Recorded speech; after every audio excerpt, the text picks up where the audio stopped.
रिवण जिल्हा पंचायत मतदारसंघातील भाजप पुरस्कृत उमेदवार राजश्री राजेश गावकर यांना मतदारसंघात वाढता प्रतिसाद मिळत असल्याचे बोलले जात आहे।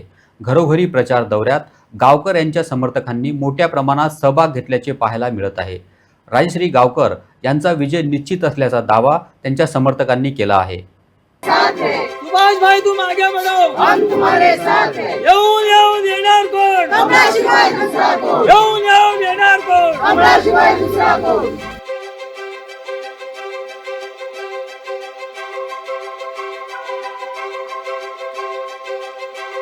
आज आम्ही उगे पंचायती येयल्ले आसा।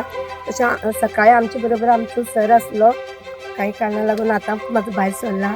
तशेंच आमचे हे बूथ प्रमुख आनी सगळे कार्यकर्ते आयज आमी आमचो प्रचाराचो 11 दीस जावन आसा आनी आमी डोर टू डोर भोंवल्या। थंय आमकां असो प्रतिसाद मेळटा, तुमी पळयतले सगळेच आमचे बरोबर आसा। ते म्हणटा आमकां घरान गेलेले घरा कडेन आमकां म्हणटा की तुमी भिवपाची गरज ना आनी हांगा येवपाची बी गरज ना, कमळ हे तुमचे अवश्य फुलतले। आनी तशेंच हांव सगळ्यां फुडें मागता की हे आमचे कार्यकर्ते आमी ज्या दिसा त्या गांवां वयता तेच आमचे प्रमुख कार्यकर्ते आसता। भायले कोण आसना आमगेले तेच दिसा तेच कार्यकर्ते ते प्रमुख बूथ अध्यक्ष आसता।